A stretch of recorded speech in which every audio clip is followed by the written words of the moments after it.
ابھی تھوڑی ہی دیر ہوئی تھی کہ بچے چیختے چلاتے گھر واپس آ گئے، اور آ کے تو کہنے لگے کہ جب ہم پارک میں کھیل رہے تھے تو کھیلتے ہوئے ہماری نظر پڑی کہ ایک آدمی وہاں پر ٹھیلا لے کر آیا، اور ہم لوگوں نے جب اس سے چیز لینے کے لیے گئے کہ ہم اس سے چیز لیتے ہیں تو ہم نے دیکھا کہ وہ آدمی کبھی لمبا ہو جاتا تھا، ایک دم بہت زیادہ لمبا ہو رہا تھا، اور پھر ایک دم سے وہ چھوٹا سا بونا بن گیا، اور وہ ایک دم کالا اس کا کلر ہو گیا۔ وہ کہتے کہ ہم لوگ چیختے چلاتے وہاں سے بھاگے، اور ہم نے پیچھے مڑ کے دیکھا تو نہ وہاں پہ ٹھیلا تھا نہ ہی وہ آدمی تھا۔ ہم لوگوں نے یہ بات سن کے بچوں کی سوچا کہ شاید بچے ہیں، جھوٹ بول رہے ہوں گے، یا کچھ ویسے ہی ان لوگوں کو کسی نے ڈرانے کی کوشش کی ہوگی، یا ہو سکتا ہے کہ آپس میں کوئی ان کا لڑائی وڑائی ہوئی ہے اور ہمیں ایسا یہ بتا رہے کہ ابھی جو لوگ گھومنے گئے ہوئے تھے وہ بھی جلدی جلدی آئے واپس، اور ان کے چہروں پہ بدحواسیاں تھیں، اور وہ کہہ رہے تھے کہ آپ کا یہ علاقہ جو ہے بہت زیادہ آسیب زدہ ہے۔ ہم لوگوں کو چونکہ ابھی آئے ہوئے تھوڑے دن ہی ہوئے تھے، اور ہمارا کوئی ایسا واسطہ نہیں پڑا تھا کہ ہم باہر نکلیں۔ اگر ہم نے کہیں جانا بھی ہوتا تھا تو ہم اپنی گاڑی میں جاتے تھے اور شام و شام ہی واپس آ جاتے تھے، اور اتنا ہمیں کوئی ٹائم نہیں ہوا تھا کہ ہم کہتے کہ ہمارا کوئی ان چیزوں سے ایکسپیرینس ہوا ہے ان کا۔ تو ہم نے ان لوگوں سے پوچھا کہ کیوں آپ لوگ ایسا کیوں کہتے ہو؟ کہنے لگے کہ ان میں سے کچھ کہنے لگے کہ ہم نے آپ کے علاقے میں لوگوں کو دیکھا ہے کہ وہ چلتے ہوئے جا رہے ہیں، تھوڑی بات دیکھا ہے کہ وہ غائب ہو گئے۔ ایک جو حضرت تھے وہ کہنے لگے، جو ہمارے ایک رشتہ دار ہیں، وہ کہنے لگے کہ ہم نے دیکھا کہ ہم لوگ چلتے ہوئے جا رہے تھے، جو درخت والی سائڈ ہے جہاں پہ درخت ہیں بہت زیادہ، وہاں پر درختوں کے اوپر ایک خاتون ٹانگیں لٹکا کے بیٹھی ہوئی تھی، اور اس کے بال بڑے بڑے تھے اور اس کا چہرہ دوسری طرف تھا۔ وہ کہتے ہیں کہ ہم لوگ بہت حیران ہوئے کہ یہ اتنی لمبے لمبے درختوں کے اوپر، اونچے ہیں درخت، اور ان کے اوپر یہ شاخوں پہ کیسے بیٹھ گئی ہے۔ ایک دم سے اس عورت نے اپنا سر گھما کے پیچھے کی طرف جب دیکھا تو وہ بہت زیادہ اس کا خوفناک چہرہ تھا، اور اس کی آنکھیں بالکل لال تھیں۔ وہ کہتے ہیں کہ میں ایک دم سے پیچھے مڑا، اور میں بھاگتا ہوا آیا اور ان لوگوں کو بتایا کہ وہاں پر ایسے میں نے خاتون دیکھی ہیں۔ تو جب ان لوگوں نے اوپر دیکھا تو وہاں پر کوئی بھی نہیں تھا، مگر وہ شاخ زور زور سے جھول رہی تھی۔ تو یہ دیکھ کر یہ بھی تھوڑے خوفزدہ ہو گئے، اور ہم لوگ جب پیچھے ٹرن ہوئے تو ہم لوگوں نے واضح طور پہ اس عورت کو اپنے آگے چلتے ہوئے دیکھا ہے۔ وہ ہمارے آگے آگے چلتی ہوئی جا رہی تھی، وہ کالا لباس میں تھی، اور چلتی ہوئی وہ غائب ہو گئی ہے۔ یعنی کہ واضح طور پہ وہ جو جنات تھے وہاں پر، غیر مرئی مخلوقات، وہ اپنا ثبوت دے رہی تھی کہ ہم اس جگہ پر موجود ہیں، اور ان کو اس چیز کا بھی نہیں تھا ڈر کہ ایک یا دو بندے نہیں ہیں، یہ زیادہ لوگ ہیں۔ وہ اس چیز سے بھی گھبرا نہیں رہی تھی، اور انہوں نے اپنا آپ ظاہر کر دیا۔ وہ کہتی ہیں کہ اس کے بعد ہم لوگوں کو گھر میں بھی کچھ ایسی محسوس ہوئی واضح اثرات کہ وہ چیزیں ہمارے گھر میں، جیسے کہ ہماری الماریاں جو تھی اپنی جگہ سے کھسکی ہوئی ہوتی تھی، جب ہم آگے پیچھے ہوتے تھے یا پھر کچن سے باہر ہوتے تھے تو ہماری جو کچن کی کیبنٹس ہیں وہ خود ہی ان کے کھلنے اور بند ہونے کی آوازیں آتی تھی، یا چمچ ہلنے کی آوازیں آتی تھی۔ کبھی ایسا لگتا تھا کوئی کچن میں کام کر رہا ہے، برتن دھو رہا ہے، اور جب ہم کچن میں آتے تھے تو ٹیپ کھلا ہوتا تھا اور برتن جو ہوتے تھے وہ گیلے ہوئے ہوتے تھے، اور وہ کیبنٹس میں رکھے ہوتے تھے گیلے برتن۔ ہم لوگ بڑے حیران ہوتے تھے کہ یہ کیا ہو رہا ہے۔ کبھی کبھی واش روم سے آواز آتی تھی جیسے کوئی وہاں پر منہ ہاتھ دھو رہا ہے یا پانی گرا رہا ہے، پانی کے کھلنے کی آواز آتی تھی۔ اور زیادہ تر وہ کہتے ہیں کہ ایسا ہوتا تھا کہ جیسے جمعے والے دن ہمیں پانی کے گرنے کی بہت زیادہ آوازیں آتی تھیں۔ ہم لوگوں نے بھی جمعے کی تیاری کے لیے نہانا ہوتا تھا اور تیاری کرنی ہوتی تھی، تو اس ٹائم پہ اکثر واش روم کا دروازہ اندر سے بند ہو جاتا تھا اور وہاں پر ٹیپ کھلنے کی آوازیں آتی تھی۔ اس کے بعد پھر ہم نے بہت جلدی وہ گھر جو تھا سیل آؤٹ کر دیا تھا، اور ہم نے وہ علاقہ چھوڑ دیا تھا۔ یہ تھی میری کہانی۔ بہت شکریہ۔ کبھی کبھی رات کے جب ہمیں گھر سے نکلنا ہوتا ہے، اور اکثر لوگوں کا واسطہ جو ہے غیر مرئی مخلوقات سے پڑ جاتا ہے، اکثر کیونکہ رات کے ٹائم یہ آزاد ہوتی ہیں تو یہ جس کے ساتھ چاہتی ہیں ملاقات کرتی ہیں، اور مختلف روپ بدل کر۔ ایسی ہی یہ کہانی ہمارے ساتھ شیئر کر رہی ہیں نسیمہ نے یہ کہانی ہمارے ساتھ لاہور سے شیئر کی ہے۔ نسیمہ کہتی ہیں کہ ایک بار ایسا ہوا کہ میرے دیور بیرون ملک سے پاکستان آئے ہوئے تھے، اور جب انہوں نے واپس جانا تھا تو ان کی فلائٹ جو تھی وہ کافی لیٹ نائٹ تھی، تو میرے ہسبینڈ ان کو سی آف کرنے کے لیے گئے۔ ان کو سی آف کر کے جب واپس آ رہے تھے تو ہمارا گھر کافی دور ہے ایئرپورٹ سے، لاہور ایئرپورٹ سے کافی دور، تقریباً 1.5-2 گھنٹے کا فاصلہ ہے۔ تو جب وہ واپس آ رہے تھے تو انہوں نے سوچا کہ جو گندا نالا ہے میں اس سائڈ سے شارٹ کٹ مارتا ہوں اور جلدی میں گھر تک پہنچ جاؤں گا، کیونکہ رات کافی ہو گئی تھی، 1-1:30 کا ٹائم ہو گیا تھا، تو وہ اس لیے وہ چاہ رہے تھے کہ جلدی سے گھر پہنچے، کیونکہ صبح انہوں نے آفس بھی جانا تھا۔ تو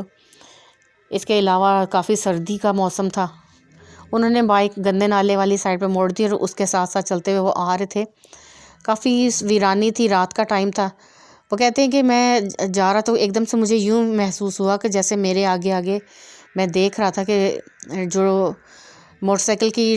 لائٹ تھی اس کی روشنی میں نے دیکھا کہ دور ایک خاتون جو ہے وہ چلتی ہوئی جا رہی ہیں، اور دوسری طرف ان کا منہ تھا۔ کہتے ہیں جب میں ان کے قریب پہنچا تو میں نے دیکھا کہ وہ ایک بوڑھی سی خاتون تھی جو کہ وہاں سے چلتی ہوئی جا رہی تھی، اور ان کے ساتھ ایک بچہ بھی تھا چھوٹا سا، جس کا وہ ہاتھ تھامے ہوئے جا رہی تھی۔ تو وہ کہتے ہیں کہ میں تھوڑا سا آگے گزرنے لگا تو ان خاتون نے مجھے آواز دی اور کہا کہ میں چل نہیں پا رہی ہوں اور یہ میرا پوتا ہے۔ ہم دونوں یہاں پر قریب ہی اپنی میں بہن سے ملنے گئی تھی، مگر واپسی پہ ان لوگوں نے ہمیں ڈراپ کرنے کی آفر بھی کی، مگر میں نے اس کی قبول نہیں کی، اور میں نے کہا کہ میں پیدل ہی اپنے گھر چلی جاؤں گی، مگر مجھ سے اب چلا نہیں جا رہا، اس وجہ سے ہمیں کافی لیٹ ہو گئے اور چلتے چلتے یہ ٹائم آ گیا، تو کیا تم ہمیں بٹھا کے یہ جو قریبی بستی ہے یہاں پر چھوڑ دینا۔ تو میرے ہسبینڈ کہتے ہیں کہ میں نے سوچا کہ چلو ان کو بٹھا لیتا ہوں، راستے میں جس راستے پہ ہم نے جانا ہے اپنے گھر کی طرف وہی راستہ تو ہے جس کا یہ ذکر کر رہی ہے، یہ سوچ کے بٹھا لیے کہ چلیں بیٹھ جائیں، مجھے کیا ہے میں ڈراپ کر دوں گا اور آگے بڑھ جاؤں گا۔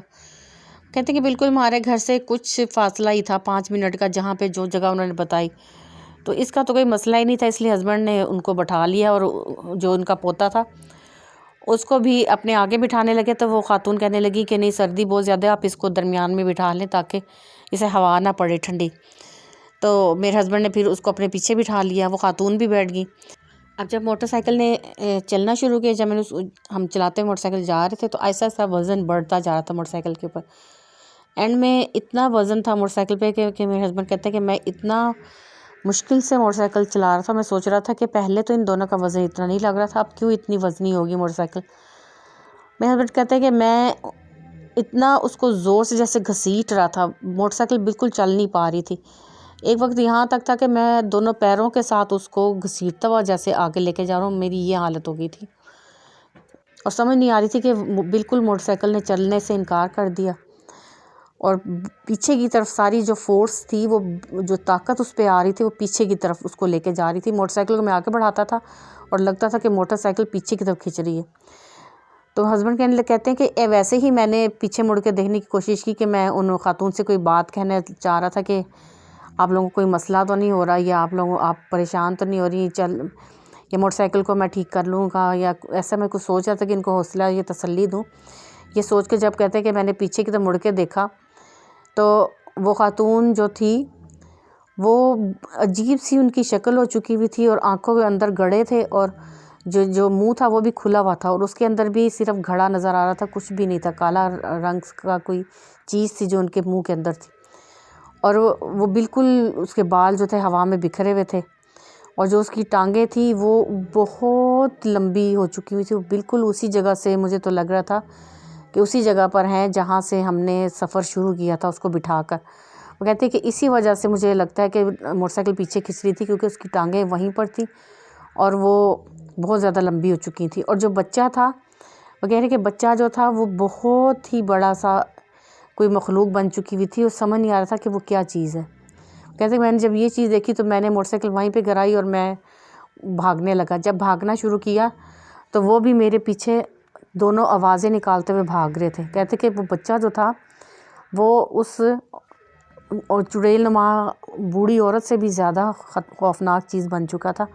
کوئی سمجھ نہیں آ رہی تھی کہ وہ کیا ہے، نہ وہ سمجھ آتا کہ بندر ہے، نہ وہ سمجھ آ رہا تھا کہ وہ کوئی ریچھ نما چیز ہے، اور وہ دونوں چیختے چنگاڑتے اور اتنی خوفناک آوازیں نکالتے ہوئے پیچھے آتے، ایسا لگ رہا تھا کہ اگر میں ان کے ہاتھ آ جاؤں تو یہ مجھے چیر پھاڑ دیں گے۔ لیکن میرے ہسبینڈ کہتے ہیں کہ میں نے آیت الکرسی کا ورد شروع کر دیا، اونچی آواز میں آیت الکرسی پڑھنے لگا، اور ہوتے ہوتے میں نے دیکھا کہ ان کی آوازیں تھم گئی ہیں۔ جب میں نے ایسا سنا تو میں نے ہلکا سا گردن کو موڑ کے پیچھے دیکھنے کی کوشش کی تو وہ دونوں مجھے کہیں نظر نہیں آئے، وہ دونوں غائب ہو چکے تھے۔ میں آج بھی جب اس واقعے کو یاد کرتا ہوں تو میرے رونگٹے کھڑے رہتے ہیں۔ یہ کہانی ہمارے ساتھ شیئر کی ہے لاہور سے نسیمہ نے، بہت شکریہ آپ سب کا جنہوں نے ہمارے ساتھ اپنی کہانیاں شیئر کی۔ آپ لوگ بھی اپنی سٹوریز ہمیں ساتھ شیئر کر سکتے ہیں اور ہم سب کے ساتھ آپ کی سٹوری شیئر کریں گے. آپ کمنٹ باکس میں شیئر کریں یا پھر اسکرین پر جو ہمارا نمبر چل رہا ہے آپ اس پہ ہمیں واٹس ایپ کریں اپنی سٹوری، یا کمنٹ باکس میں لکھ کر آپ شیئر کر دیں. جی تو اللہ تعالیٰ سے بہت سی دعائیں کریں سب کے لیے، اپنے وطن کے لیے، اپنے پیاروں کے لیے، اور اپنی ان قیمتی دعاؤں میں ہمیں بھی ضرور یاد رکھیں. انشاءاللہ پھر ملاقات ہوگی. ٹیک کیئر. اللہ حافظ. Thanks for listening and keep listening.